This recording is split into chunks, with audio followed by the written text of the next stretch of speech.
And we are back. Welcome to another episode of Before You Buy, that show where we brave the alien worlds, build the impossible factories, and fight off the insect hordes so you don't have to giving you some straight-up gameplay and our first impressions of the latest games hitting the market. And right now, we are looking at a game that is trying to muscle its way into a genre that is already dominated by titans. You know the ones I'm talking about. If you love Factorio, you are obsessed with efficiency. If you love Satisfactory, you are obsessed with 3D logistics. But what if you want all of that, but you also want the constant threat of a planet trying to kill you every 20 minutes? Enter StarRupture. This is a first-person open-world base builder that combines automation, survival, and tower defense into a package that feels surprisingly fresh. It just launched into early access, and we have been playing it to answer the big question. Is this just another clone? Or is it the next big thing in the automation genre? Spoiler alert, it is actually really good, but it's not without its quirks. So let's break down the mechanics, the loop, the combat, and the performance. Let's get into it. First off, we need to talk about who is making this. StarRupture is developed by Creepy Jar. If that name sounds familiar, it's because these are the folks behind Green Hell, one of the most brutal and successful survival games of the last few years.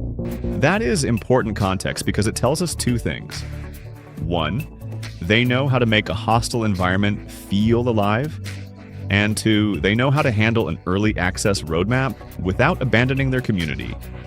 The setup here is pretty grim, but in a cool corporate dystopia kind of way.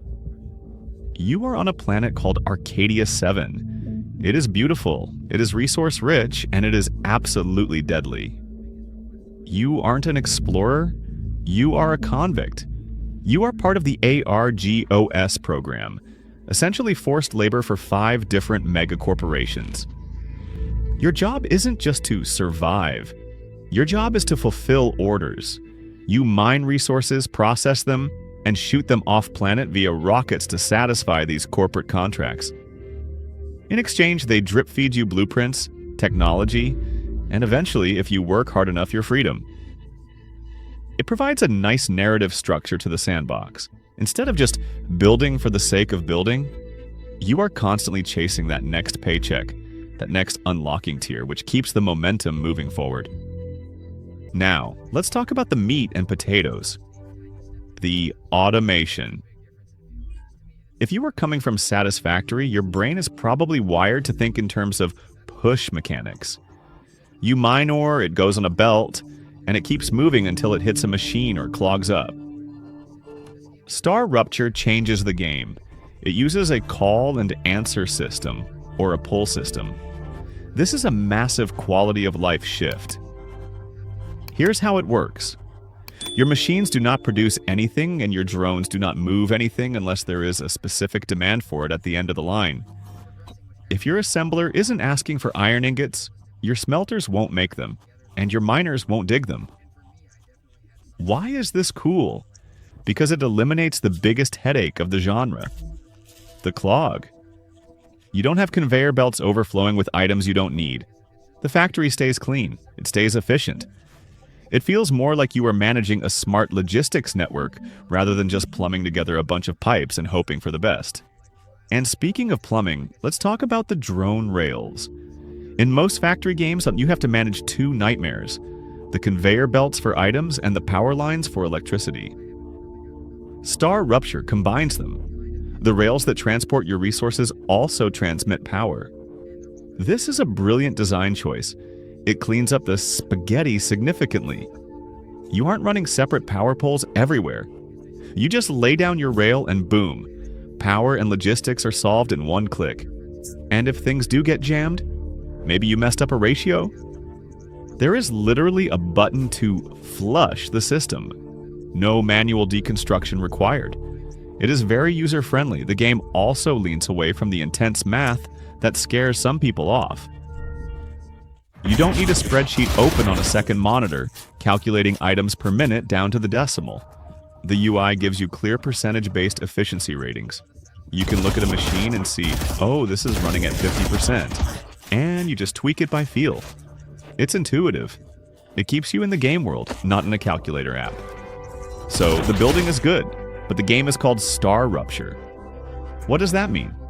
This is the mechanic that replaces the traditional day-night cycle, and honestly, it is terrifying. The star that this planet orbits is unstable. Periodically, the game will warn you that a rupture is coming. This isn't just it gets dark. This is a massive wave of solar energy and fire that sweeps across the surface of the planet.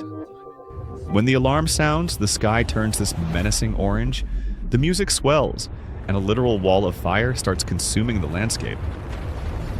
If you are outside, you are toast. If your base is unprotected, it's gone.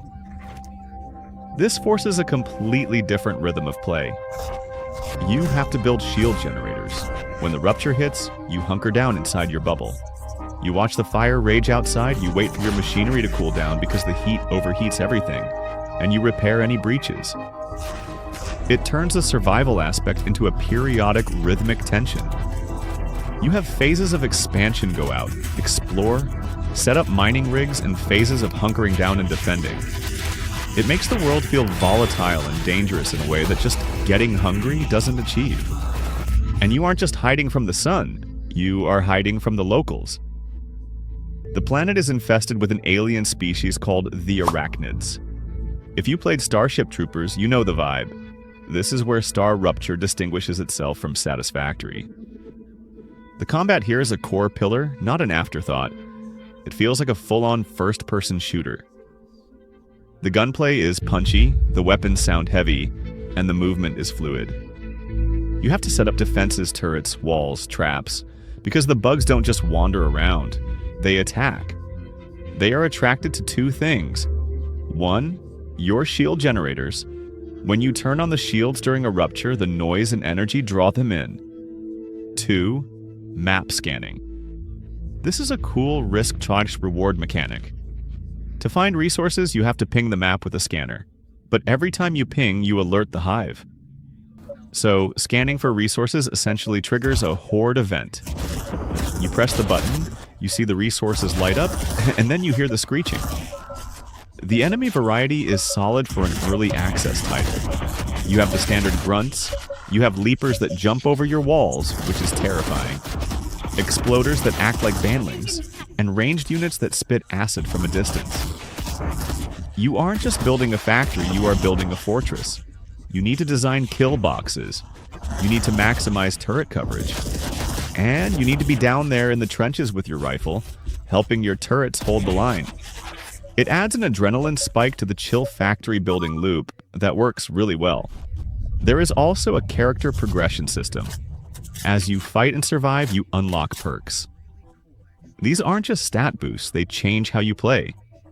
Faster reload speeds, better health regeneration, environmental resistances.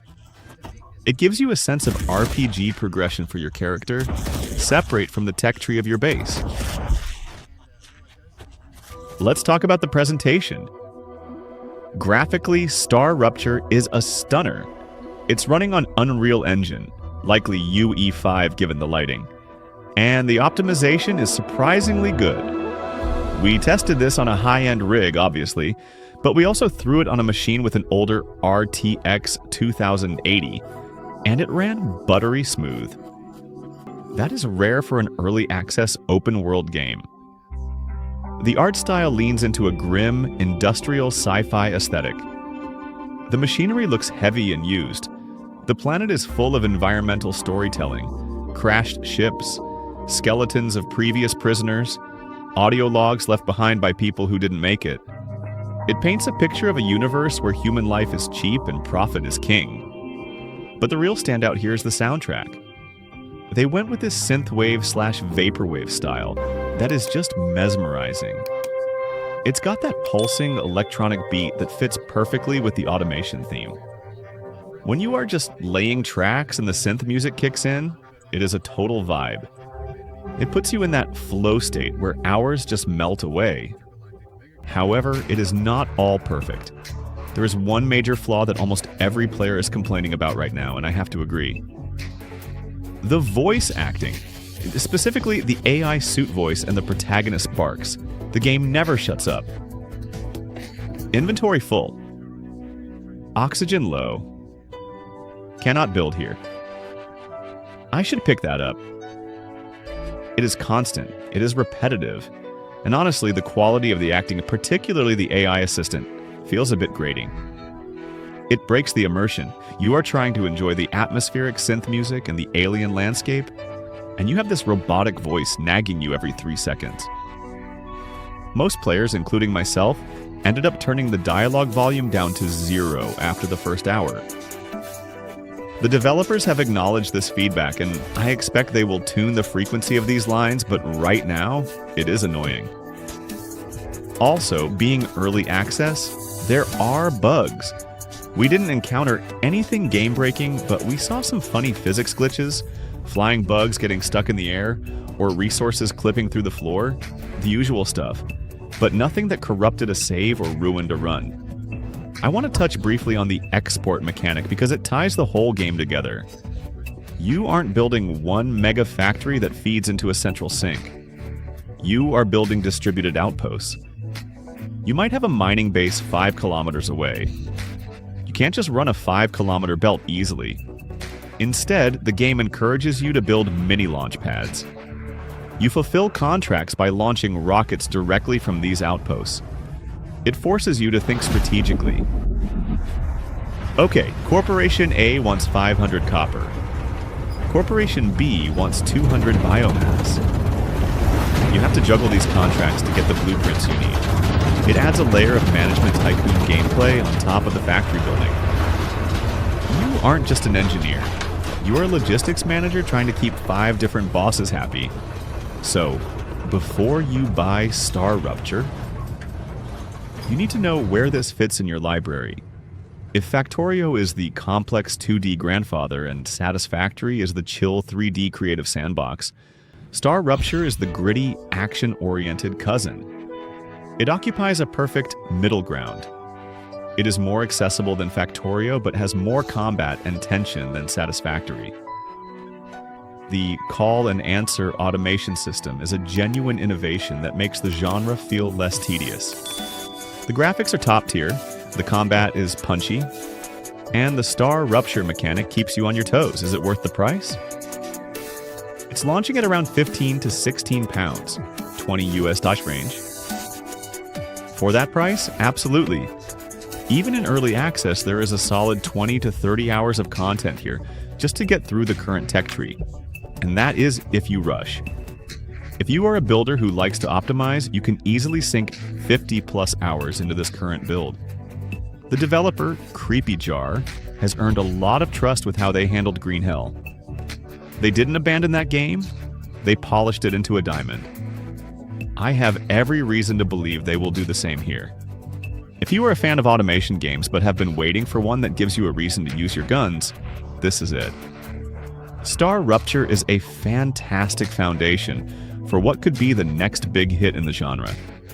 It respects your time with smart design choices, it challenges your skills with the environment, and it looks good doing it. Turn off the dialogue volume, crank up the synth music, and go build some factories before the sun burns you alive. But hey, that's just my opinion. I play these games to build massive spaghetti monsters. You might play them for the combat. So now I want to hear from you. Are you burned out on factory games, or does the addition of tower defense combat bring you back in? Did you play Green Hell, and does that make you trust this developer? Let me know in the comments down below. If you liked this video and found it helpful in navigating the dangerous world of Arcadia 7, clicking the like button helps us out a ton. And if you're new here, hitting subscribe is the best way to get our Before You Buy reviews every single week. Thanks for watching. Stay safe during the Rupture, and we'll see you guys next time.